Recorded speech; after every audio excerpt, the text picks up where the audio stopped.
Hola, buenas noches a todas y a todos. Estamos aquí de nuevo en el conversatorio que nos ofrece el colectivo internacionalista La Patria Grande Vencerá. Este colectivo sigue promoviendo los conversatorios entre compañeros para conocernos y reconocernos, y para eso contamos hoy con la presencia y la compañía de Ana María Nates Rodríguez y Alfonso Castillo desde Colombia, con quienes estaremos conversando sobre las luchas y realidades de nuestro país colombiano. Nos acompaña para moderar este espacio la compañera Jocelyn, y mientras ella llega, estaré yo moderando el espacio. Alfonso, bienvenido. Ana, bienvenida. Jocelyn, bienvenida. Gracias. Ana, ¿cómo estás? ¿Cómo estás, Hola, buenas Fidel? Buenas, tardes. buenas Muy bien, tardes. muchas gracias a ustedes por la invitación y pues por lo importante que siempre es para Colombia que se escuche por fuera lo que está pasando. Entonces, muchas gracias por la invitación a ustedes. No vale, para nada. Para nosotros es un placer conocer lo que pasa en Colombia, lo que realmente pasa en Colombia, porque bueno, en los medios hegemónicos no se sabe nada. Todo lo que dicen es lo que... y a nosotros nos interesa mucho, queremos saber sobre el proceso de paz en Colombia. Hola, Alfonso, ¿cómo estás? Buenas Bienvenido noches a a la todos patria los grande ciudadanos de vencerá. Patria Grande. Así Gracias. sea. Mira, bueno, nada, aquí, comentando la importancia de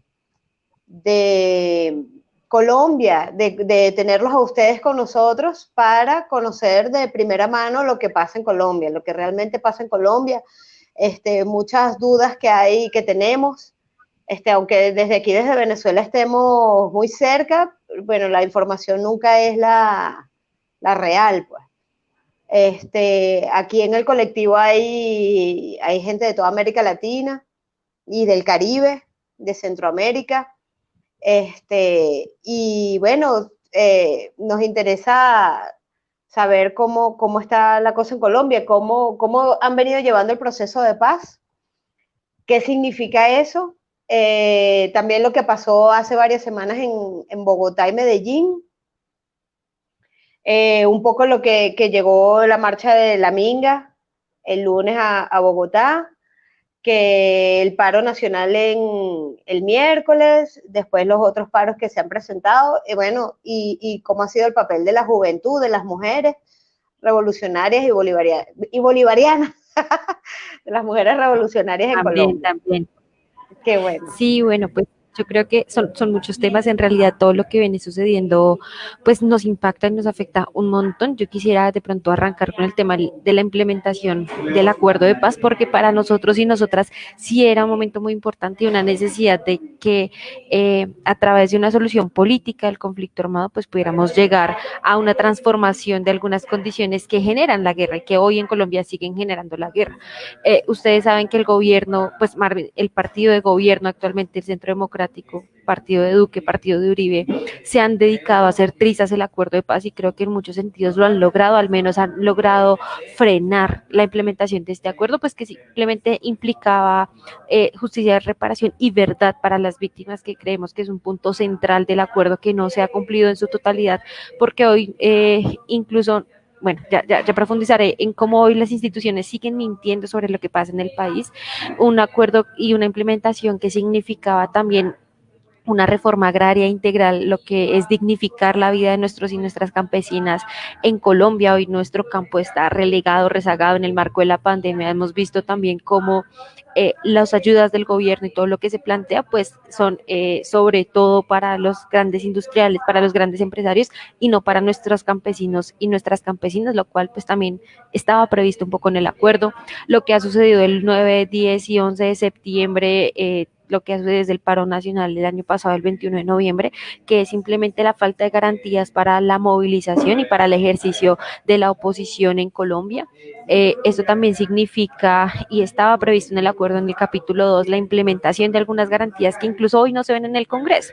¿Sí? Entonces, si nosotros en la movilización no encontramos garantías para movilizarnos, para que no nos mate la policía cuando salimos, nuestros congresistas, que uno pensaría es el Estado de Derecho, pues donde más se materializaría esto, pues tampoco, porque precisamente hace unos días a la oposición se le canceló un debate de control político hacia el ministro de Defensa por el asesinato de jóvenes en el marco de las movilizaciones y no se desarrolló. Y simplemente dijeron, no vamos a dar el debate, y la aplastante mayoría de derecha y de ultraderecha en el Congreso de la República simplemente limitó el debate, no permitió que se hiciera así. Entonces creemos que es una condición bastante compleja. Todo definitivamente tiene que ver con la implementación del acuerdo, todo definitivamente tiene que ver con que hoy tenemos un gobierno guerrerista, con que hoy la paz en Colombia sí está en riesgo, y de alguna manera nosotros y nosotras sí consideramos que la paz de Colombia implica o se materializa en la paz también del país y del todo el continente, pues porque somos la entrada de América Latina, la conexión con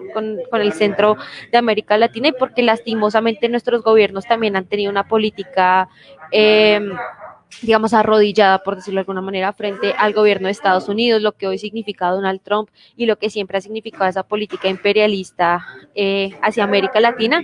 Entonces, pues bueno, en realidad son muy grandes los desafíos. Nosotros sí creemos que hay un proceso de implementación que se quiere hacer trizas, que desafortunadamente lo han logrado en muy buena parte de las cosas, y pues que hoy seguimos resistiendo, insistiendo en la implementación. Sobre todo creo que la JEP hoy necesita un refuerzo supremamente grande. Hoy están intentando deslegitimar a la JEP a través de los medios de comunicación, mientras que los militares que cometieron los más graves abusos de derechos humanos en el marco del conflicto pretenden entrar a la JEP para que la JEP no los castigue de la manera en que o para que más bien busquen la forma de salir bien librados de esta situación. ¿Sí? Entonces me parece que también es un poco una hipocresía, si se quiere, de parte de las élites que hoy nos gobiernan, el decir la JEP es impunidad, pero al tiempo los militares retirados están asistiendo a la JEP. El proceso de la JEP, de la Justicia Especial para la Paz, que tiene el componente creo que más importante de verdad en el marco de esta pues del acuerdo como tal, pretende contarle a las víctimas qué pasó, dónde están los muertos, dónde están los desaparecidos, quién fue el que ordenó cada asesinato, quién fue el que ordenó cada masacre, por qué ocurrió. Y creo que sobre todo, y el diálogo que hoy tenemos que darnos como país, es cómo evitamos que eso vuelva a pasar. Lastimosamente hoy en Colombia seguimos teniendo masacres. El uribismo en la presidencia de la República, en cabeza de Iván Duque, permitió que regresaran las masacres a Colombia hace, no sé, en el marco de la pandemia, cuando se supone que todo el mundo tenía que estar en sus casas. Se han perpetuado más de 50 masacres en el país, en distintos territorios, tanto en el norte del país como por toda la zona, digamos, caribeña, también en la costa pacífica, en el Cauca, no, en todos los departamentos del país se vienen presentando masacres, el asesinato de líderes sociales sistemáticamente. Digamos que pasamos de un fenómeno de un día asesinaban a uno, el otro día a otro, a que se normalicen las masacres, y hoy a que la Colombia Humana, que también digamos es un partido, bueno, es como el movimiento que de alguna manera representa o encabeza a Petro, quienes hoy son de alguna manera parte de la oposición, o si se quiere la cabeza de la oposición, estén viviendo también como el tema de las amenazas. El partido FARC, que es lo que resulta de estos diálogos, y es como el partido donde están los excombatientes y las excombatientes, hoy también está siendo señalado. De hecho, muchos de los excombatientes han sido asesinados y entran dentro de ese número de líderes sociales y lideresas sociales asesinados. Entonces creo que realmente el panorama es desolador, es un panorama de muerte, es un panorama de un gobierno que nos quiere regresar a la guerra, porque la guerra es el negocio de ellos, porque los muertos los ponemos nosotros, el pueblo colombiano, y pues una situación de derechos humanos que cada vez es más compleja, por lo que te señalaba. Y de pronto cerrar esta primera intervención también hablando de lo que ha significado o los tintes también dictatoriales que ha tomado el gobierno nacional, y por ende también la violación de derechos humanos que se profundiza, que lastimosamente nunca ha cesado en el escenario rural, pero que ahora también transita en el escenario urbano, con lo que les decía del 9 y 10 de septiembre y la brutalidad policial. Entonces, que Duque durante toda la pandemia haya decidido gobernar a través de decretos que, como decía al inicio, benefician a la banca, benefician a los empresarios, dejan olvidadas a las pequeñas poblaciones, a la gente que está, digamos, buscando cómo subsistir. En Colombia más del 50% de la población es informal, es decir, depende de salir todos los días a la calle, a que pase alguien y le compre un cigarrillo, unas papas, a que le compre minutos de llamadas, etcétera. Entonces, eso es bastante complejo y es la realidad del país. Con el escenario de brutalidad policial, digamos que lo hemos vivido, el movimiento estudiantil lo ha vivido durante los últimos 10 años que se ha movilizado masivamente en las calles. El SMAT es como la policía encargada de alguna manera de hacer choque y de enfrentarse contra los estudiantes y las movilizaciones. Y finalmente eso lo que nos lleva es a una situación de violación de derechos humanos. Ustedes vieron, el 9 de septiembre se asesina aquí en Colombia, en Bogotá, en la capital, en un barrio de Bogotá, se asesina a Javier Ordóñez, un abogado que pues simplemente en un encuentro con la policía, un procedimiento con la policía que debería ser normal, se lo asesinan a punta de golpes. eh, y pues bueno, eso también representa hoy para nosotros un escenario de movilización en auge que se levanta, que pues todo el mundo sale a las calles el 10 de septiembre a rechazar esos actos de la policía, el 9 de septiembre, y en ese rechazo que se hace a los actos de la policía desenfunda, o sea, la policía de civil, como los que están patrullando normalmente en los barrios, desenfundan sus armas contra la población, sobre todo contra las y los jóvenes que se están manifestando ese día, con un saldo de casi 13 muertos entre el 9, 10 y 11 de septiembre, algunos desaparecidos. Entonces, pues bueno, es una situación de derechos humanos bastante compleja que vivimos. Yo voy a pagar, como dejaría ahí de pronto para que Alfonso me complemente. Como ustedes decían, la llegada de la Minga también aquí a Bogotá ha sido algo muy importante. Yo espero que él pueda profundizar en eso. Y precisamente yo estoy aquí como en el salón donde los compañeros y las compañeras están hospedándose, quienes quedan en Bogotá. Por eso de pronto se escucha un poco de ruido al fondo y acaban de llegar como a una reunión. Entonces voy a intentar como ubicarme para poder compartir con ustedes, para que de pronto la reunión de aquí no interfiera. Pero bueno, es eso, contarles más grosso modo lo que está pasando y lo que estamos viviendo aquí en el país. Estoy viendo, Ana, estoy viendo que se salió otra vez Alfonso, está teniendo problemas para su conexión. Entonces, sí, fíjate una cosa que estaba viendo Alfonso, sí se puede, sí podemos. Una cosa que te iba a comentar es que aquí en Venezuela también pasa eso, y un tema con cómo se diferencian lo que pasa en Colombia por culpa del Estado o con responsabilidad del Estado, y cómo en Venezuela pasa por culpa de un bloqueo fascista, imperialista, durísimo que nos tienen y que no, pues sencillamente no quieren que vivamos, pues, que suframos todo el pueblo venezolano. Alfonso, te oímos. Alfonso. Alfonso, te vemos torcido. No, torcido no, mentira. Hay muchos problemas de conexión donde está Alfonso ahorita.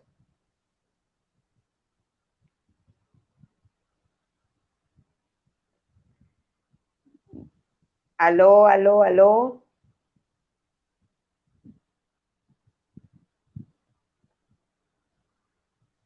Alfonso.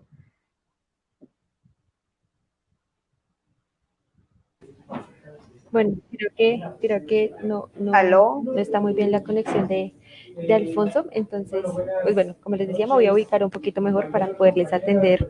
Aquí justo les voy a mostrar rápidamente con la cámara cómo estamos también reunidos con los compañeros y compañeras de la amiga. Hay algunos, estamos iniciando la reunión también con quienes pues siguen en Bogotá. Ustedes vieron que ellos y ellas también hicieron una toma al aeropuerto en estos días, como también respuesta al incumplimiento de Duque. Ustedes vieron que Duque no estuvo en el recibimiento de la minga aquí en Bogotá, también los dejó plantados en Cali, y pues uno de los motivos esenciales por los que ellos y ellas están aquí también es en rechazo al asesinato, a las masacres que han ocurrido en sus territorios, y sobre todo a lo que ha sido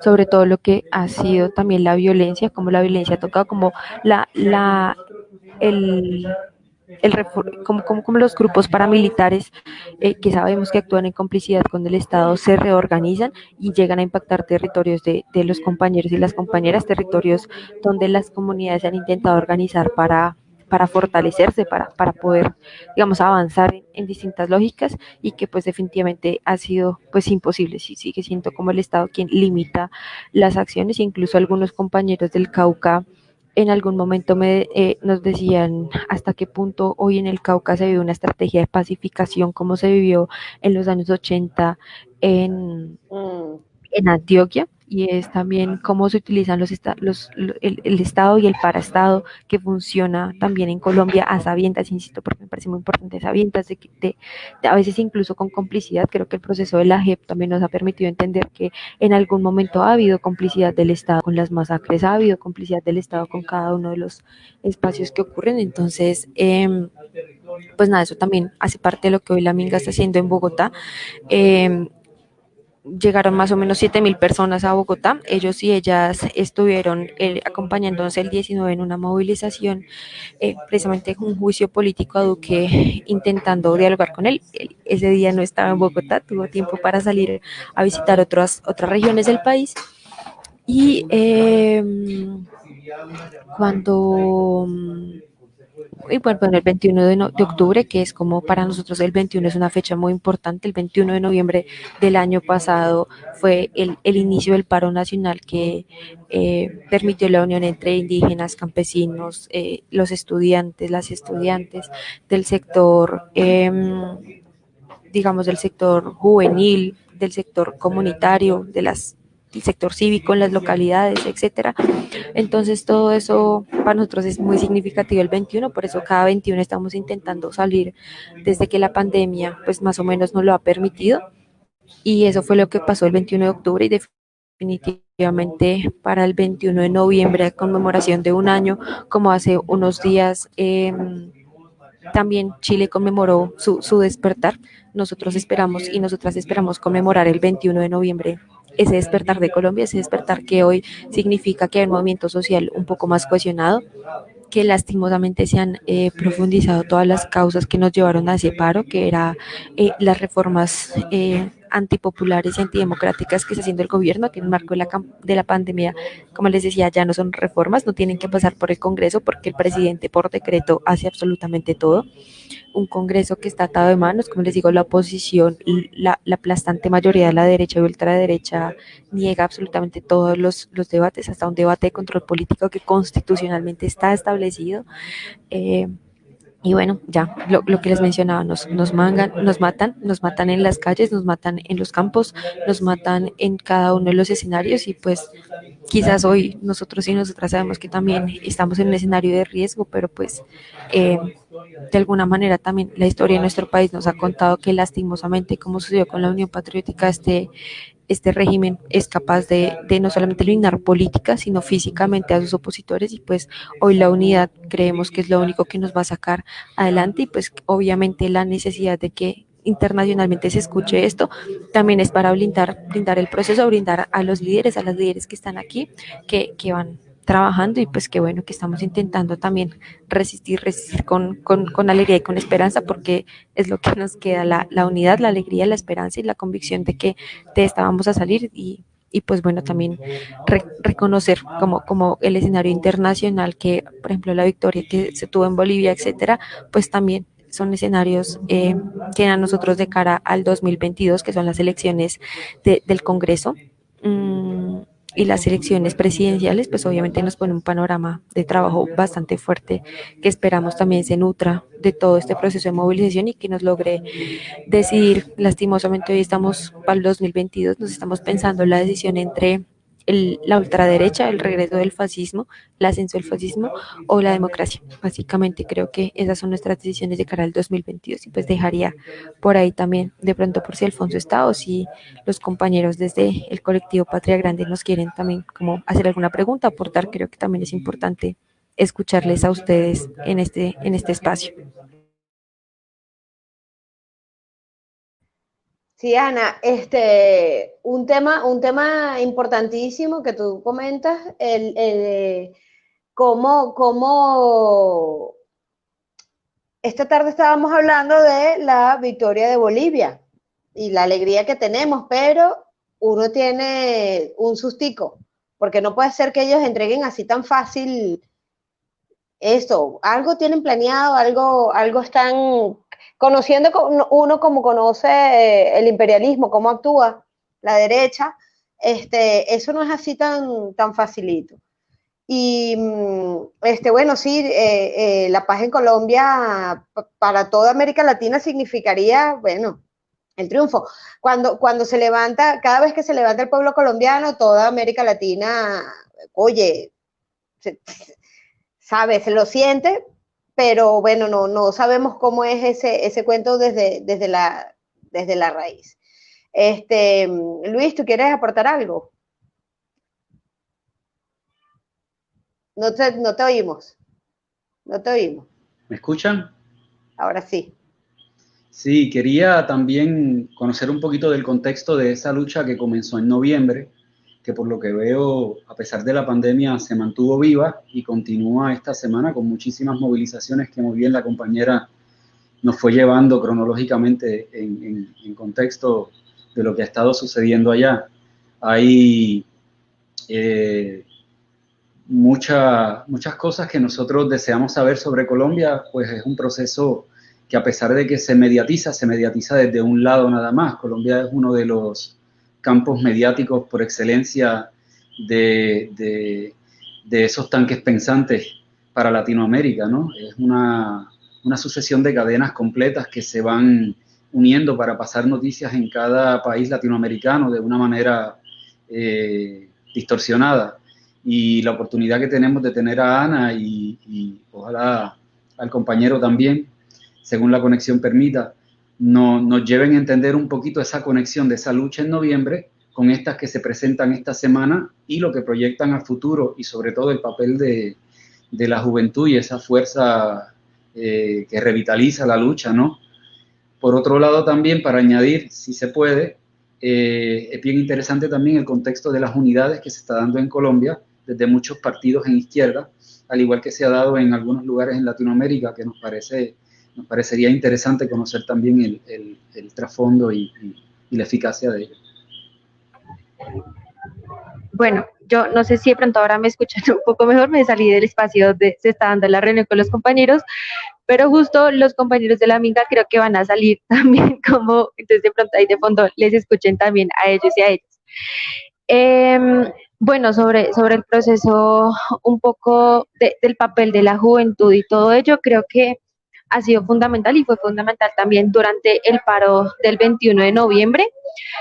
Básicamente fue, bueno, el 21 de noviembre del año pasado se convocó como una movilización de parte de los sindicatos, de los estudiantes, que venían en unas jornadas de ascenso, ahí están, que venían en unas jornadas de ascenso, digamos, bastante importantes, que desde el mes de marzo del año pasado veníamos haciendo, y creo que lo que desembocó en el gran paro nacional realmente fue la indignación de las personas y Duque durante todo el año pasado nos iba acumulando, al final del año nos presentó reforma tributaria, reforma pensional, reforma laboral, bueno, esas no se aprobaron, pero están ahí latentes. Hoy tenemos una reforma a la salud muy importante que está cursando en el Congreso, una reforma que pretende que las EPS, que son las entidades que hoy están privatizadas y que digamos, están en control de la salud pública y privada, pero pues que son negociaciones, ¿sí? Entonces hoy tenemos una reforma estén más privatizadas, tengan menos, pues los usuarios tengamos menos derechos y también,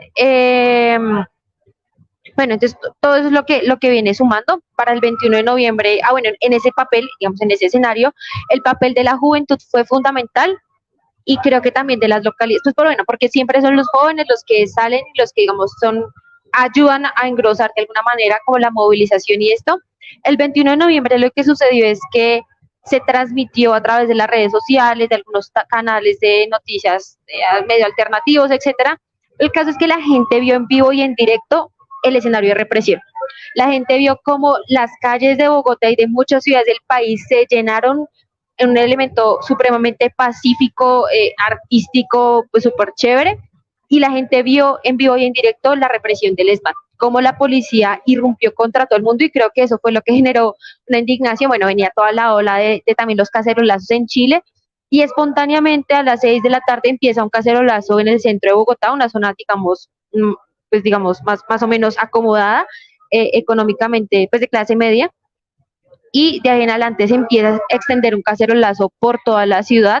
A las 11 de la noche yo llegué a mi casa porque no había transporte, llegué caminando a las 11 de la noche a mi casa y la gente del barrio estaba con las cacerolas en las ventanas haciéndolas sonar. Después salimos a la calle y hasta las 11:30, 12 de la noche en la calle, en los barrios, había movilizaciones de mamás con sus hijas, las abuelas, los papás, los niños en pijama, la gente diciendo no nos gusta, y la consigna que más me gusta a mí, creo que de Uribe Paraco, el pueblo está berraco, y ese tipo de cosas, bueno, lo que levantaron pues ese paro y esa movilización. Creo que el papel de la juventud ha sido la posibilidad de mantenerlo, pero en definitiva, si la población no hubiera respondido con esa indignación que respondió el 21 de noviembre, pues hoy no estaríamos, digamos, en las mismas condiciones. En el escenario de la unidad, digamos que ahí entra también bastante importante lo que venimos mencionando, y es que en Colombia la izquierda también ha estado muy, digamos, fraccionada por muchas situaciones. Creo que hace parte de años y años de historia del movimiento social, sindical, popular, etcétera. Eso se ha reflejado también en los partidos políticos y sociales, pero hoy lo que tenemos, o más bien después del 2018, que fue esa candidatura de Petro, la candidatura de Sergio Fajardo como un sector liberal pero de centro, la candidatura también de Duque como el que dijo Uribe y como la extrema derecha en el país, pues nos dejan un saldo que finalmente fue la discusión entre la paz o la guerra. Sí, y lastimosamente yo creo que hubo un fraude electoral muy fuerte. O sea, creo que la estrategia de las elecciones, y lo que ahora hablábamos de Bolivia y si lo van a dejar pasar tan tranquilos o no, pues también tiene que ver con el control que en Colombia se tiene del aparato electoral, una cosa completamente cooptada, muy corrupta. De hecho, había memes sobre cómo se robaron los votos descaradamente en la cara de la gente. No ha pasado nada, o sea, sobre eso no ha pasado nada. De hecho, recientemente, gracias, no, gracias, así está bien, gracias. Están ofreciendo también de merendar acá en La Minga. Eso es lo bueno, aquí en La Minga hay comida para todos y para todos. Agarre y después se lo come. Agarre y le voy a dejar acá a un ladito. Bueno, entonces, como el proceso electoral, bueno, recientemente se han demostrado cómo hubo financiación ilegal en la campaña de Duque, como narcotraficantes apoyaron su campaña electoral, y pues estamos esperando a ver qué pasa, porque entonces eso se supo por interceptaciones, pues que el Estado hace interceptaciones a muchos dirigentes sociales, a muchos políticos, pero resulta que ahora las interceptaciones son ilegales cuando se le hacen, o cuando quien sale enlodado es el presidente de la República. Entonces, hoy estamos en ese debate, en esa discusión, ver qué pasa. Primero cogieron a los agentes de inteligencia que hicieron las interceptaciones, que a los que están implicados en las mismas. Es decir, creo que es un absurdo en cuanto al nivel de corrupción que existe en el país. Y pues obviamente la unidad en todo esto tiene que ver, porque si no somos capaces de mandar una candidatura fuerte, unitaria, que no recoja únicamente al sector de izquierda, sino que logre dialogar con ese centro que hoy también es un poco reticente a encontrarse con sectores como la Colombia Humana, a ese centro que en las elecciones del 2018 definitivamente polarizó el país para ubicarse ellos al centro, cuando creo que sus posturas son mucho más de derecha abiertamente. Entonces es muy complejo, yo veo el panorama muy difícil, creo que las alianzas van surgiendo alrededor de también la defensa de la democracia, que es lo mínimo, creo que es lo mínimo que tenemos hoy por defender. Y pues bueno, también creo que pues hay mucha incertidumbre, aún faltan 2 años, lastimosamente 2 años en los que tememos que se profundice el escenario de la guerra, tememos que se profundicen las masacres, los asesinatos, tememos que se profundice también la consolidación de una ultraderecha populista. Y pues tememos que no haya la fuerza y la capacidad de unidad en el movimiento social y en los sectores políticos, los partidos políticos, para entender que estamos juntos o nos hundimos juntos, o sea, nos vamos separados a elecciones y nos hundimos juntos, y creo que eso pues sería como uno de los peores escenarios, porque pues si Duque ha representado un tinte, ya decía, un poco dictatorial y un poco del regreso del fascismo, de la mano con el ascenso del fascismo en otros países, en Europa, en otros países de Latinoamérica, pues creo que esto sería el acabose definitivamente para el 2022. Y se me olvidó el último tema del que me habían preguntado, qué pena. El papel de los medios en la tergiversación de la información. Sí, pues bueno, creo que eso es evidente, cada vez se hace más evidente. Hay cadenas de televisión, cadenas de radio, incluso como plataformas digitales, y la revista Semana es una revista, pues digamos, de muchos años en Colombia, que se ha convertido en una plataforma digital digamos, de transmisión de la información. Pero entonces, por ejemplo, cuando Uribe queda detenido, la primera entrevista en Semana fue: pobrecito Uribe, está detenido, un congresista ejemplar, el mejor presidente que ha tenido Colombia. ¿Y qué siente el presidente Uribe estando preso mientras está en una finca de no sé cuántas hectáreas? En este momento se me escapa el número. Y esa fue la primera entrevista que dan respecto a la captura de Uribe. Sí, no se habla de las víctimas, no se habla del proceso.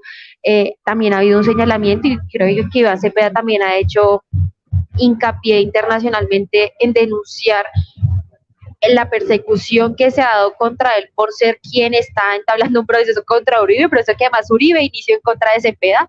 Entonces, pues eso está allí, está presente.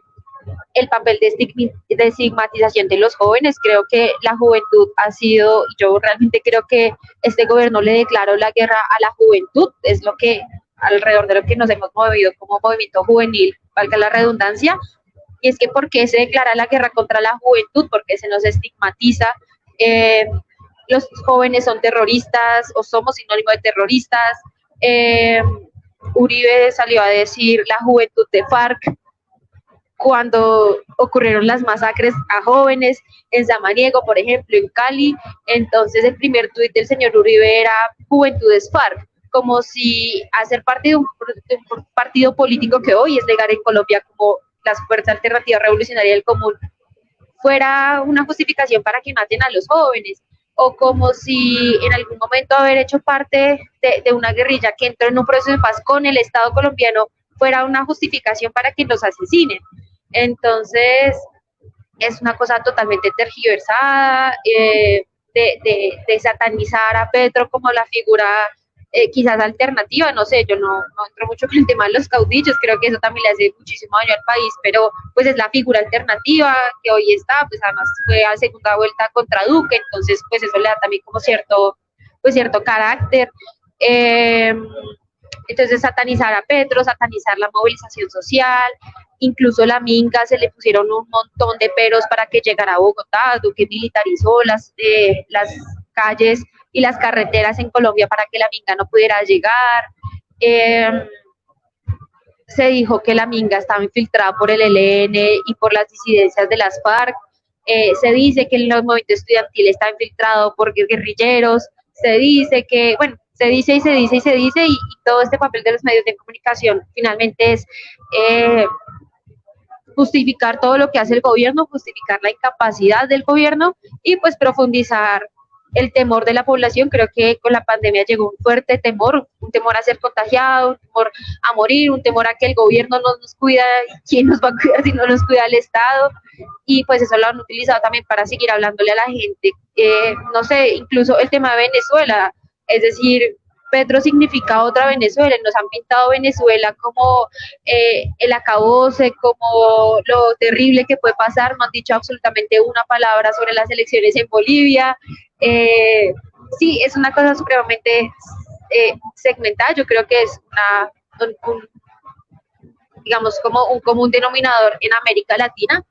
Eh, no se ha dicho absolutamente nada sobre los muertos en Estados Unidos y lo que ha significado eso Trump. O sea, creo que la política, la típica receta de la política imperialista que se aplica en muchos países y pues que ya veíamos también como en la campaña de Donald Trump y de las presidenciales en Estados Unidos han hablado de que Biden es otro Petro y otro Maduro y los presentan pues como lo peor, pero pues al final sabemos que no hay punto de comparación, al final sabemos que son cosas totalmente distintas y pues que todo juega como en esa misma lógica.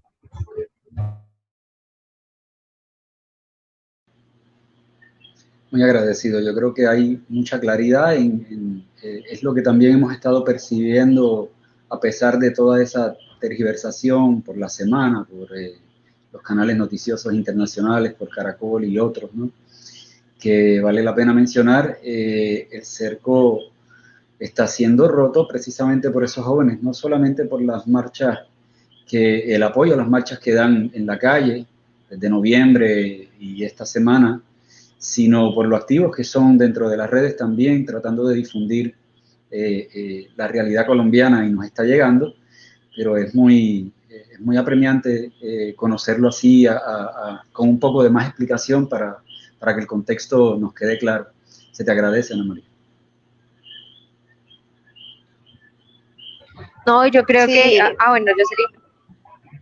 No, nada, iba a decir que Alfonso tiene muchísimos problemas de comunicación, se le cae la conexión a cada rato. Ahí está. Alfonso, habla rápido, Alfonso. Nada, solamente mencionar lo siguiente para complementar de las partes que escuché de Ana y agradeciéndole a todos y a todas, decir que Colombia está viviendo un momento, digamos, complejo, en tanto que hace 4 años firmamos un acuerdo de paz que llenó de esperanzas a una parte importante del país y de América Latina, pero luego llegó un...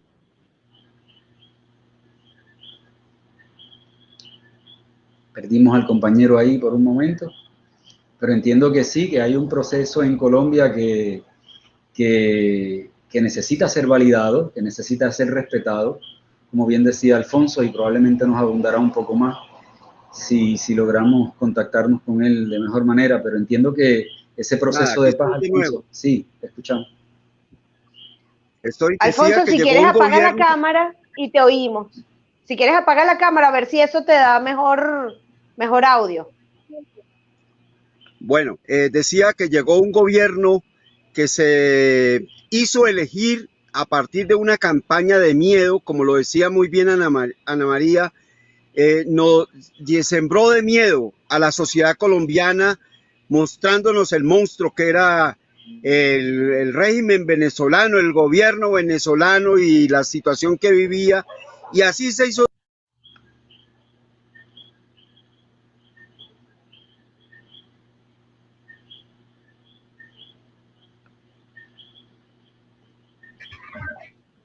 Qué broma, vale.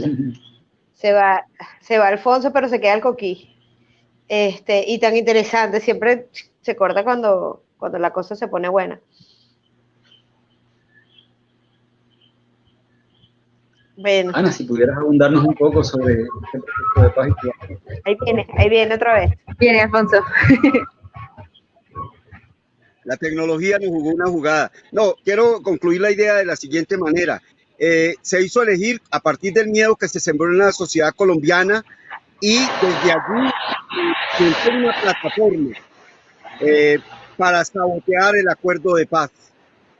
Pero en el trasfondo de ese sabotaje al acuerdo de paz hay toda la intención de consolidar en Colombia un gobierno de una catadura fascista civil que tiene amordazado, digamos, o como cómplice principal a las fuerzas militares. Esas fuerzas militares que durante 20 años.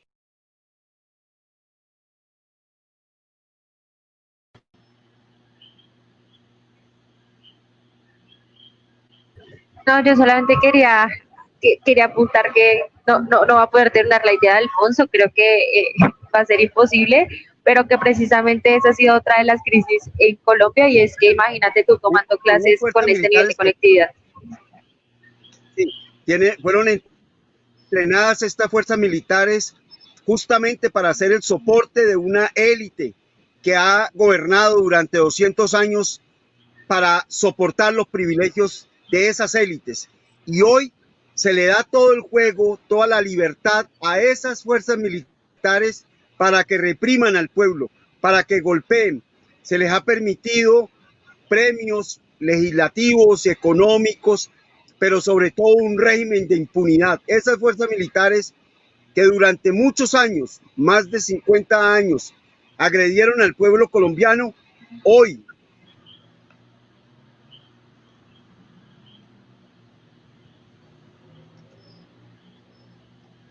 Como decías, Ana María, estas dificultades también las encuentran los estudiantes en la conexión en Colombia. Totalmente, los estudiantes, los profesores, hace parte de la crisis, incluso las citas médicas, bueno, ya no tanto, pero las citas médicas también las daban de manera virtual y también es un caos. O sea, creo que la pandemia nos puso también al borde de una crisis humanitaria en muchos sentidos y de demostrar eso, lo que decía Alfonso, un poco los privilegios también que se tienen y bueno, creo que el tema de la élite hoy colombiana que se escuda y que se asienta también en esos privilegios en una clase política, en una sociedad completamente guerrerizada, militarizada. Los militares no votan en Colombia, pero sus familias sí, y son profundamente envenenadas hacia lo que significa un régimen democrático, hacia lo que significan los derechos humanos. Una cosa pues lamentable en realidad. concluyo con la siguiente idea. A ver si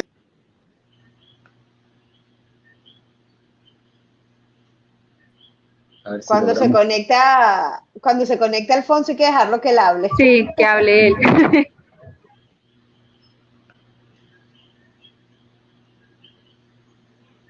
A ver si logramos subirlo. Digo que este régimen de miedo que montaron las élites con las fuerzas militares, a las que le han premiado, a las que le han permitido toda la impunidad, ese es el régimen que ellos sueñan y es el modelo que anhelan. No obstante, cada vez son mayores los torrentes de ciudadanos, hombres y mujeres, de jóvenes que salen a la calle y seguramente en un mensaje que queremos transmitir a América, el pueblo colombiano será capaz también de superar ese régimen y de construir un régimen democrático, un gobierno democrático guiado por los principios elaborados, entre otras cosas, por el acuerdo de paz, de construir una sociedad para la paz, en la que se garantice, por ejemplo, una inversión adecuada para el desarrollo agropecuario, que se Hay muchísimas cosas que garantizar, sobre todo esa repartición de tierras entre los campesinos que no se ha respetado.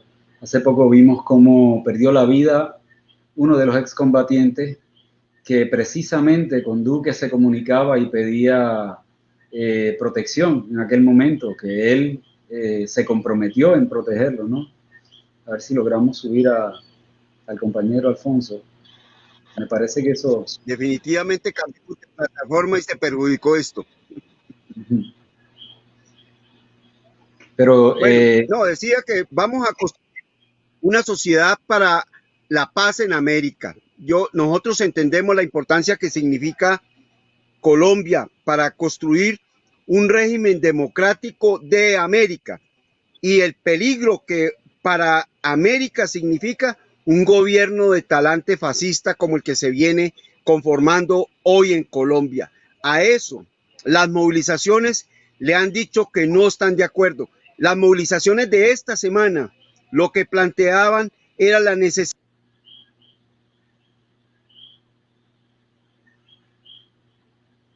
Ana María, los procesos de paz pendientes, aparte de los que se supone que sigan vigentes, ¿no? Me refiero al ELN. Y asimismo hemos visto cómo todas las movilizaciones desde el año pasado han planteado la necesidad de que se cumpla y se respete el acuerdo de paz. Y a eso, como demócratas, como revolucionarios en Colombia, le estamos apostando y es como nuestra determinación y vemos con mucha satisfacción que los jóvenes también han abrazado esa bandera. Evidentemente. Sí, de acuerdo. Creo que el movimiento juvenil por la paz ha sido bastante fuerte en el marco de la firma del acuerdo en La Habana. De hecho, el día siguiente al plebiscito, cuando gana el no en Colombia, la movilización gigante que se dio y que, digamos, de alguna manera también ayudó a presionar la firma del acuerdo en el Colón, es decir, que el plebiscito no se quedará en no hay paz, sino en un cambiemos un acuerdo y firmemos un acuerdo, firmemos la paz, fue básicamente juvenil y creo que a partir de ahí también ha sido muy fuerte esa posibilidad de los jóvenes de incidir como en el tema de la política, además porque bajo una consigna que me parece fundamental y es nunca más guerra para la juventud, porque el conflicto armado significa para los jóvenes guerra, no únicamente en tanto afecta a nuestros territorios, no únicamente en tanto afecta a la juventud en lo rural como en lo urbano, etcétera, sino porque es que además son los jóvenes la carne de cañón que más se utiliza de lado y lado. Es que el gobierno, es que el Estado también recluta jóvenes a partir de los 18 años en Colombia. El servicio militar es obligatorio para los hombres y de hecho la bancada de gobierno intentó impulsar de voz de la vicepresidenta se intentó impulsar un tema de equidad para las mujeres en el tema militar, lo cual seguramente iba a implicar reclutamiento de mujeres de manera obligatoria para las fuerzas militares en Colombia, ¿sí? Entonces, nunca más guerra para la juventud significa no queremos estar de ningún lado, no queremos que la violencia y las armas sean la única forma en la que podamos participar políticamente. Nunca más guerra para la juventud significa que no haya masacres contra los jóvenes. Creo que el 8 y 9 y el 9, 10 y 11 de septiembre también significó los jóvenes en la calle cansados de que nos asesinaran porque las masacres que se cometieron fueron especialmente contra jóvenes, en especial, o bueno, particularmente la de Samaniego que se dio en Nariño, que es un departamento al sur del país. Se dio una fiesta de jóvenes, es decir, un encuentro de jóvenes y de alguna manera el Estado sale a justificarla diciendo seguramente hablaban con las disidencias, seguramente tenían relacionamiento con X o Y grupo, cuando desde desconocer la realidad colombiana, decir que todo el mundo en determinados pueblos tiene relacionamiento con esa gente porque no hay presencia del Estado y porque el Estado y las leyes las ejercen los grupos o los grupos en armas, ¿sí? Entonces, el Estado justificando el asesinato de jóvenes producto de la ausencia del Estado. Entonces, creo que la consigna nunca más guerra para la juventud significa que en todos los ámbitos de la vida juvenil se nos criminaliza, se nos militariza, incluso hay algunas apuestas como las noches sin miedo, que es recuperar la noche para la juventud sin que se nos acerque cualquier joven. De hecho, hoy me pidieron a mí la cédula y me llegaron a requisar los policías porque estábamos en un parque, o sea, porque estamos aquí en el parque afuera donde está pernoctando la minca, ¿sí? Entonces, ese tipo de cosas creo que son brutales y frente a los procesos de paz que hacen falta, especialmente con el ELN, creemos que es fundamental que se desarrolle, es decir, en tanto no haya una paz completa, lo que en Colombia se ha denominado una paz completa, que es la firma de acuerdos con todas las guerrillas, pues no va a cesar, ahora sí va a salir la minga, no va a cesar el asesinato y no va a cesar la guerra. Realmente la guerra no es el silenciamiento de los fusiles, la paz no es el silenciamiento de los fusiles. La paz es que como Estado logremos superar aquellas condiciones que nos empujaron a un conflicto armado de más de 50 años que hoy sigue cobrando víctimas, a un conflicto armado en el que se sigue reclutando jóvenes, en el que se sigue asesinando a la población colombiana civil, y creo que eso es el anhelo y la aspiración más grande. Este gobierno desde su primer día removió aparte de la delegación que tenía que hablar con el ELN, una vez se le venció a esta delegación como digamos, su término sí, su término para ser negociadores, nunca se eligió quién, digamos, les reemplazaría, es decir, hoy no existe en firme una delegación que oficialmente esté autorizada o que tenga como tarea buscar la negociación con las FARC. El alto comisionado para la paz es una persona que en su discurso es guerrerista y que no hace más que decir los procesos de emprendimiento, como si la paz se tratara de que tantos emprendedores tenemos y como si la paz se tratara de volver empresarios a los campesinos, cuando primero eso no es posible, segundo, sigue habiendo ausencia del Estado en la mayoría de las regiones de Colombia, y cuando tercero, hoy la situación de la población es que se debaten entre las disidencias, entre el ELN, entre los paramilitares, entre la delincuencia común, entre los militares que llegan y no se saben si son de aquí o de allá, si hoy vienen como paramilitares o como gobierno, etcétera. Entonces, la paz completa, yo creo, es la negociación también con el ELN, la implementación del acuerdo de paz, porque tú no puedes sentar a una guerrilla a negociar cuando al último acuerdo de paz que has tenido no lo has implementado y cuando le estás haciendo conejo a la paz. Simplemente eso es irreal y creo que desde ningún punto de vista es posible, ningún proceso de paz o ningún proceso de negociación en el mundo se ha visto que eso se pueda desarrollar bajo un escenario de incumplimiento y creo que eso sí es fundamental también en este momento de hablar de un proceso de paz con el ELN. Mira, yo te añadiría, según te estuve siguiendo, nosotros sí estuvimos muy pendientes, ¿no?, a la masacre de los jóvenes que precisamente lo que nos queda claro era que tenían una actividad de reencuentro. Es increíble que cada vez que surjan unos desmanes violentos en Colombia, el gobierno se dedique a tratar de asociarlo de una manera injustificada a algo que le convenga a ellos políticamente, ¿no?, como una lavada de cara.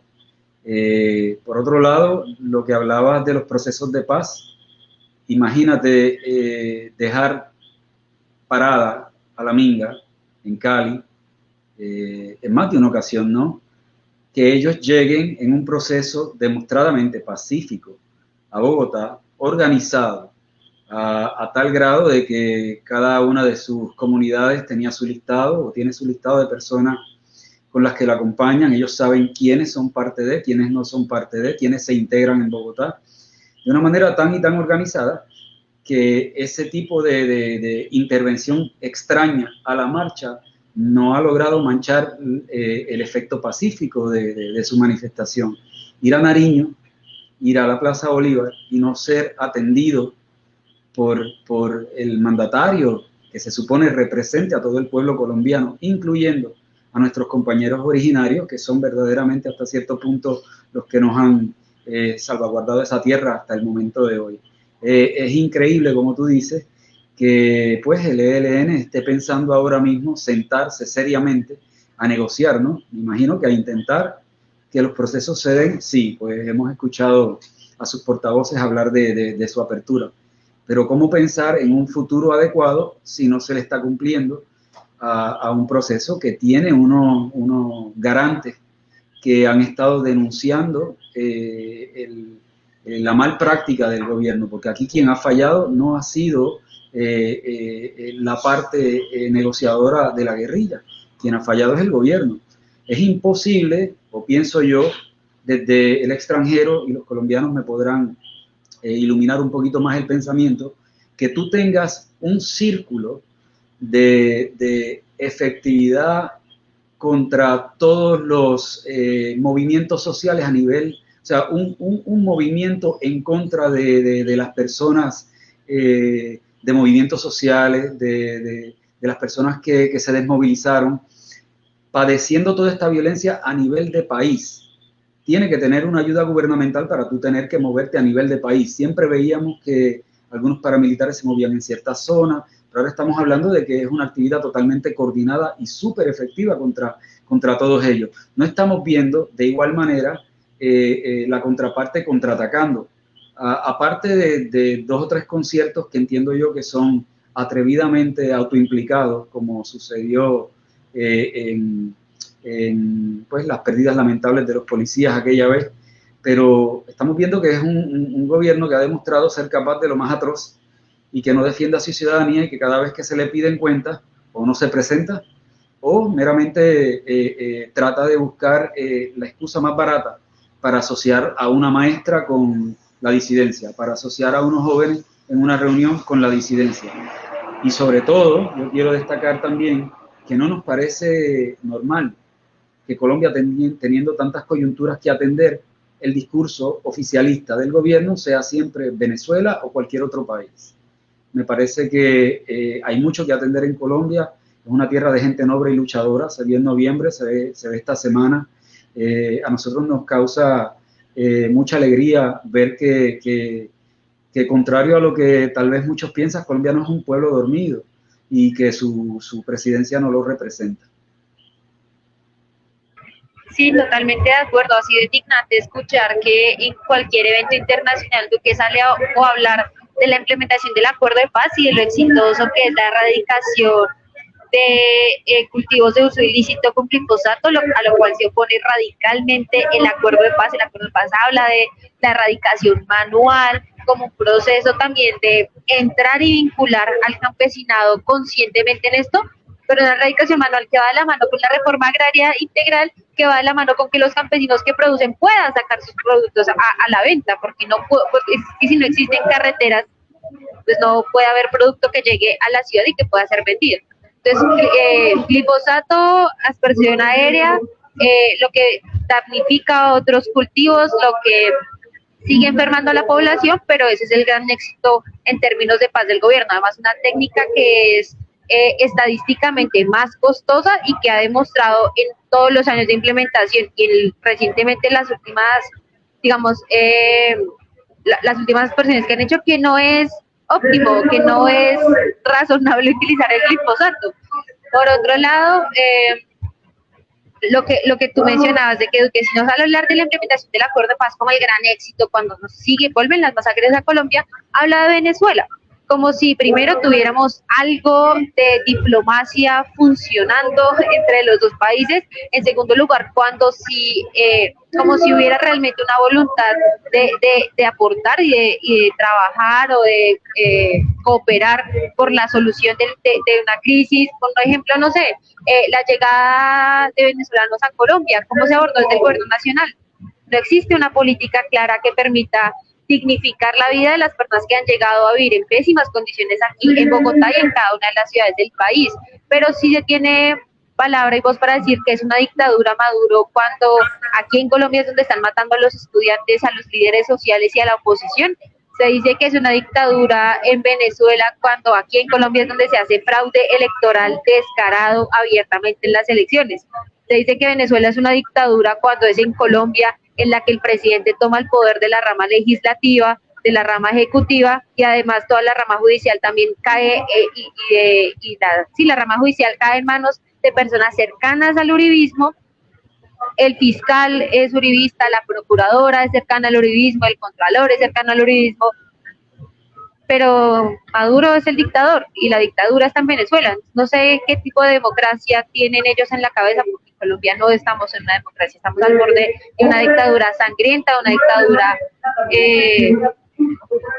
casi cada vez con tintes más fascistas, insisto, y una dictadura que se niega a aceptarlo y que insiste en negarlo ante el mundo internacional y la opinión pública internacional. Y creo que por eso también es tan importante espacios como este, en los que de verdad podamos contar lo que está pasando, pues muy limitadamente también en algunos aspectos y etcétera, pero con todas las dificultades de conexión, pero es una necesidad que se sepa lo que está pasando en Colombia y que rompamos ese cerco mediático, como tú mencionabas hace un momento, porque nos están matando, nos han dejado de matar en un solo instante, y esto va, pues no promete ponerse mejor, a pesar de que está en aumento la movilización, a pesar de que está en aumento la cohesión del movimiento social, pero pues existen grandes retos también por superar a nivel interno, a nivel político y por supuesto pues para derrotar a la ultraderecha en Colombia. Yo quería mencionar también, si me permite, Joseph, sobre el glifosato. Esa práctica se puso en suspenso por un tiempo en Colombia antes de que se encontraran ciertos aspectos médicos, ¿no? Ya sabemos que en California, en la misma corte norteamericana, se ganaron los casos por distintos tipos de cáncer que causa el glifosato. Para aquel tiempo no había una manera sustancial para uno oponerse a ella desde el punto de vista médico, pues solamente alegaban unas alergias que no se sustentaban de humano a humano, ¿no?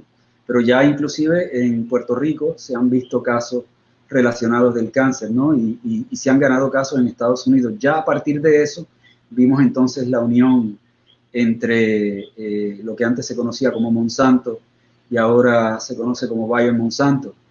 Este tipo de herbicida selectivo, perdón, no es selectivo, selectivo es fusilate y otro, ¿no? No es selectivo.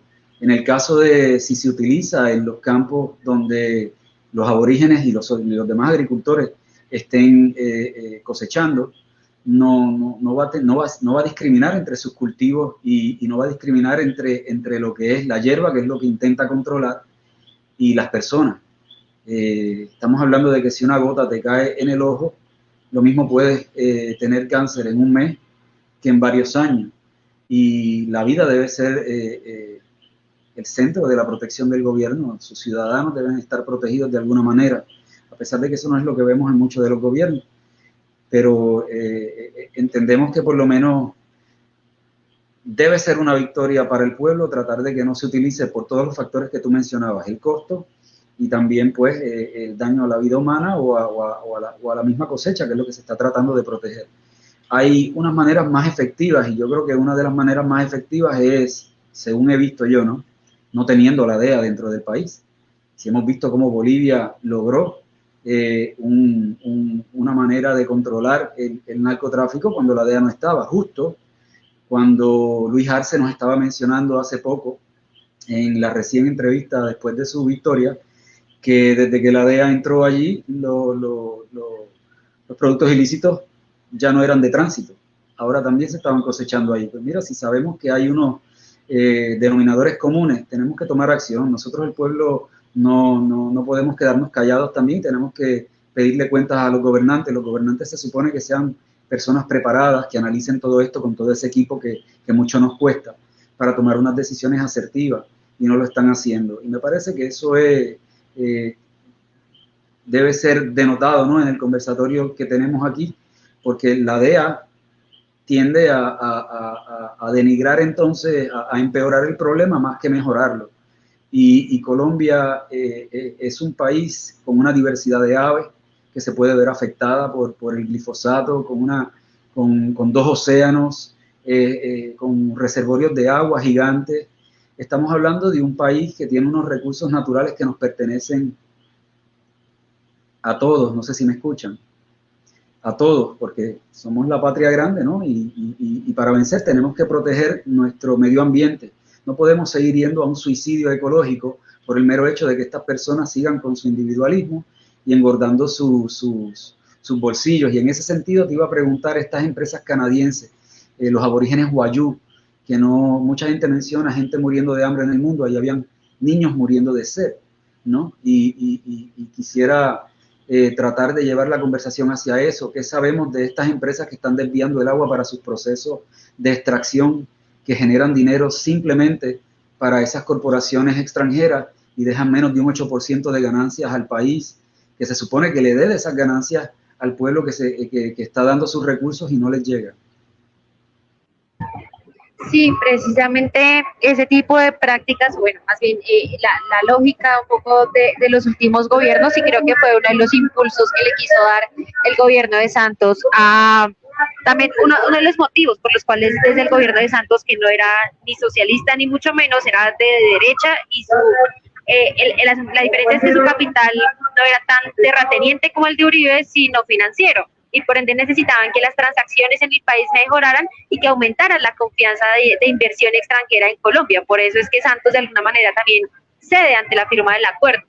y eso significó que apenas la guerrilla de las FARC empiece a reagruparse para el tema de la entrega de armas y estar en las zonas, en los campamentos provisionales que tenían, entran las mineras antes que el Estado, entran las empresas mineras precisamente, y lo que estábamos viendo con Santos era digamos, el aumento de una locomotora minero energética que atravesó todo el país, que hoy nos tiene embalados en lo que es Hidroituango, y este gran proyecto también energético allí, lo que significa la extracción de oro en Minesa, uno de los, bueno, en Santurbán, uno de los páramos más grandes e importantes de Colombia y del mundo entero, que afortunadamente ahí se logró, pues hoy no, como hace unas 3 semanas se logró suspender la licencia que las autoridades ambientales le iban a conceder a otros, a empresas extranjeras para que hicieran fracking en los páramos. Entonces todo eso es una lógica del gobierno.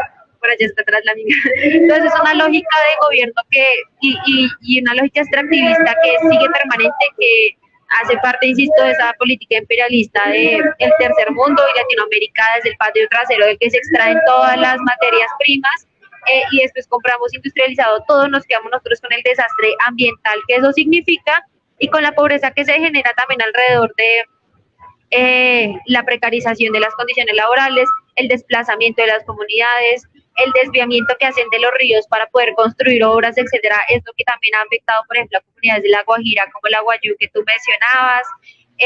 Ya mencioné lo de Hidroituango, que también, digamos que con el tiempo y también la JEP ha permitido descubrir que el proceso de desplazamiento de población a mano de organizaciones paramilitares correspondía a ir preparando todo este gran proyecto energético allí, el aumento de la temperatura en Neiva, una de las ciudades, en el Huila, una de las ciudades en donde se tiene pensado, bueno, uno de los departamentos donde se tiene pensado construir más hidroeléctricas en el país. Sí, todo esto que va de la mano con ese desastre ambiental y con el calentamiento global, la amenaza que tenemos también en este momento, hacen parte de la política del gobierno, un gobierno que está pensando en cómo ganar, una élite más bien, que está pensando bien cómo ganar dinero, cómo mantenerse en el poder para implementar la política de Estados Unidos, y pues no importa que en 10 años Colombia esté acabando con su diversidad, no importa que nos estemos quedando sin agua, no importa que estemos contaminando los ríos, porque lo que importa es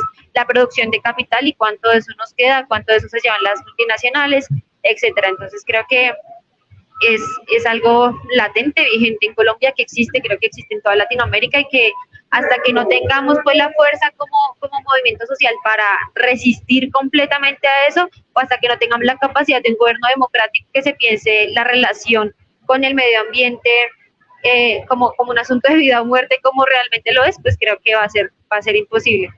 Y pues ya no, yo creo que nuevamente agradecerles, quiero que voy a intentar desplazar aquí para que ustedes también vean cómo se está moviendo hoy la minga acá, y pues que también conozcan un poquito de lo que significa hoy. Creo que ninguno de nosotros y nosotras está como en posibilidad de hablar por ellos y por ellas. Ellos justo ahora están como en una reunión del comité político, por eso de pronto no nos pueden acompañar en la entrevista, pero los voy a dejar con el sonido y con la visión de lo que es la minga, que aún permanece aquí en Bogotá, del barrio Policarpa. Les dejo ahí, creo que pueden ver.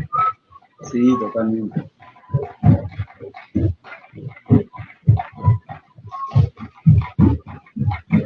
Como la expresión de cómo se mantiene el movimiento dentro del espacio. Es diferente probablemente a donde viene.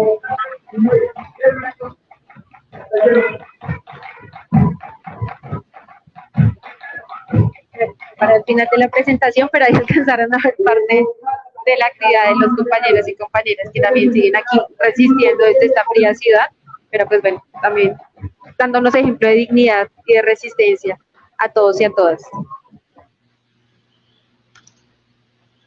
Te iba a preguntar algo, si me permite. Mira, déjame hablar, por favor. Algo sobre el fracking. Adelante, Jocelyn.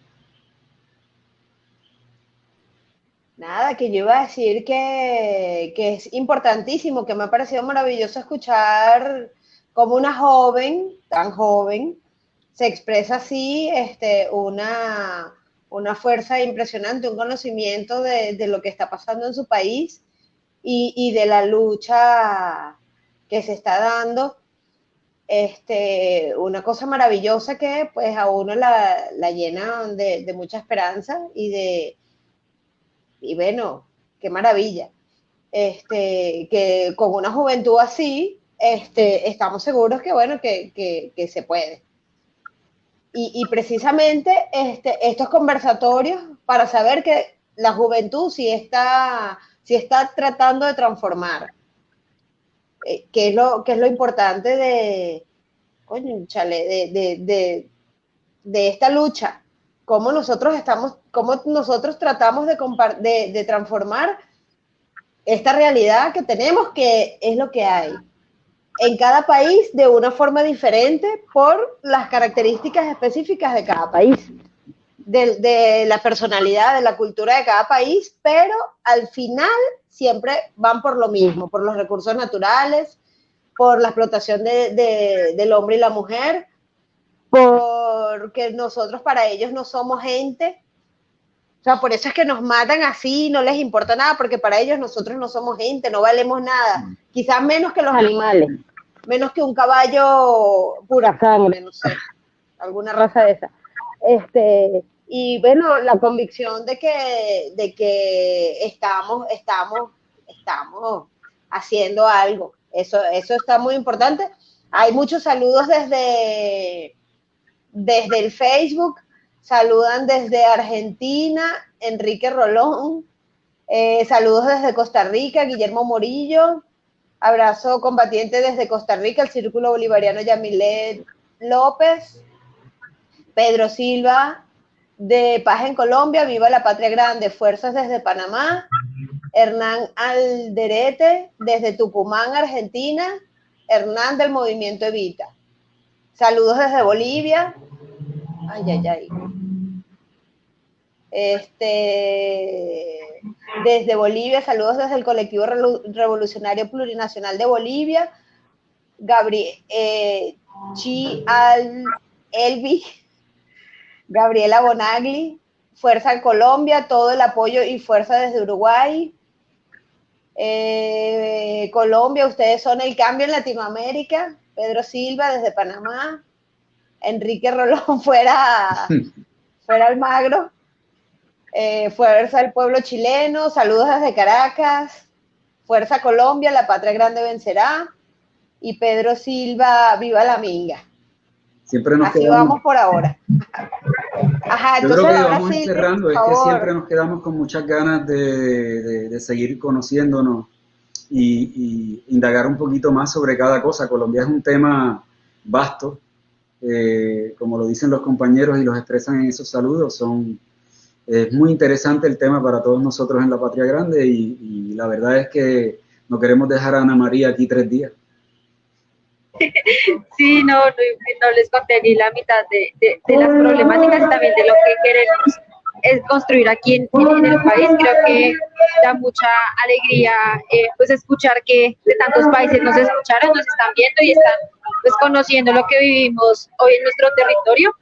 Y pues por supuesto que la única solución aquí es la unidad del movimiento social y popular en Colombia, pero por supuesto no renunciamos a ese sueño de la patria grande, de la patria que soñó Bolívar y que tanto hemos peleado, y pues que por supuesto tiene que fortalecerse una relación de hermandad entre todos y todas. Mucha fuerza también a todos los compañeros y compañeras que nos están viendo allá en Venezuela. Sabemos que también está dura la pelea, pero pues bueno, resistimos y la resistencia, la alegría y la esperanza es lo que nos mantiene, ¿cierto? Como ese sueño por lograrlo. Y pues igual a los compañeros de Bolivia, de Argentina, bueno, los demás que nos están saludando, un abrazo fuerte. Nosotros también creemos y vemos en otros países esa esperanza de América Latina, así que nos apoyamos en conjunto. Un fuerte abrazo a todos y de nuevo a ustedes muchas gracias por la invitación y pues por voltear a mirar a esta patria hermana que tanto necesita ayuda, apoyo de todos y de todas. Claro que sí, Ana María. Colombia es también para nosotros una esperanza. Todos con nuestras particularidades, pero todos unidos siempre. Luego vamos a hacer un contacto con el compañero Alfonso y bueno, también subimos cuando él tenga buena conexión, y después lo subimos a la página y a todas las redes de La Patria Grande Vencerá. Luis Fidel, ¿tú quieres decir algo? Estamos despiertos. Bueno, para despedirnos, decirles a los compañeros y a las compañeras que así concluimos un compartir más, un conversatorio más ofrecido por este colectivo internacionalista, La Patria Grande Vencerá. Queremos agradecerle encarecidamente la presencia de los compañeros y las compañeras de Colombia, Ana María, Alfonso, y agradecerles sus diserciones, ¿no?, que nos ayudan a comprender un poco más la realidad colombiana durante todo este evento, estas preguntas y todo lo que nos han expuesto. Queremos agradecerles que desde los controles nos ha ayudado mucho otros compañeros de La Patria Grande, que tuvimos unos problemas bastante fuertes hoy. Hacer una mención de felicitación a Cuba en su celebración de la cultura cubana y su impacto a nivel mundial. Mencionar que va a haber una actividad en Colombia con Cuba. Colombia con Cuba se llama la actividad para todos los tiempos. Del 28 al 31, del 28 al 30 va a ser de 6 de la tarde y a las 8 de la noche, y el 31 de octubre será a la 1 de la tarde, todo esto por la página de Facebook Corporación José Martí Pérez. Es una actividad de los movimientos colombianos de solidaridad con Cuba. Mencionar, como siempre, Argentina. Quisiéramos que recordáramos a Joaquín Enrique Areta. Joaquín Enrique Areta, un desaparecido de junio 29 de 78, y compartir con ustedes un poema que leyó Néstor Kirchner, un poema elegido para un libro de escritos de desaparecidos. Lo leyó el presidente y dice como sigue: quisiera que me recuerden sin llorar ni lamentarme, quisiera que me recuerden por haber hecho caminos, por haber marcado un rumbo, porque emocioné su alma, porque se sintieron queridos, protegidos y ayudados, porque interpreté sus ansias, porque canalicé su amor. Quisiera que me recuerden, junto a la risa de los felices, la seguridad de los justos, el sufrimiento de los humildes. Quisiera que me recuerden con piedad por mis errores, como comprensión por mis debilidades, con cariño por mis virtudes. Si no es así, prefiero el olvido, que será el más duro castigo por no cumplir mi deber de hombre. Aparte de esto, quisiéramos hacer mención, obviamente, a la victoria electoral de Bolivia, felicitar a su pueblo, unirnos al reclamo de la CELAC, que presentó una carta para que la OEA proceda en la remoción de su secretario general Almagro, por ese papel desastroso desempeñado en el marco de las elecciones de Bolivia en el 2019. Y con esto queremos recordarle que estaremos presentando otros conversatorios para continuar conociéndonos y reconociéndonos a través de La Patria Grande Vencerá, y contamos como siempre con su buen apoyo. Gracias a todas las personas que nos acompañaron. También darle un saludo y unas felicitaciones a todo el pueblo boliviano, que bueno, que aunque creamos que va a pasar algo, que eso no nos parece que sea tan fácil, pero estamos muy alegres y estamos muy felices, ¿no? Bueno, estamos con ustedes y bueno, cuando sea necesario agarramos nuestra mochila y nos vamos para allá. Saludos a los colectivos que apoyan al colectivo La Patria Grande Vencerá, los colectivos desde Colombia, el Partido Comunista. Tú eres de la Juventud Comunista de Colombia, ¿verdad? Exacto. El compañero Alfonso también es del Partido Comunista, al colectivo revolucionario de Bolivia, al Círculo Bolivariano Yamile López de Costa Rica, a los sindicatos de Uruguay, a todos los compañeros de Argentina, los militantes de base de Argentina que dan la vida cada día. ¿Movimiento Evita? ¿Cómo, Fidel? ¿De Tucumán? Movimiento Evita, por supuesto, el movimiento peronista, a todos, bueno, un abrazo, y estamos aquí felices y contentos de ver la lucha que se está dando en Colombia. Ya la compañera Ana María se tuvo que retirar y bueno, también nosotros por aquí vamos dejando la cosa. Gracias a todos y a todos los que estuvieron presentes.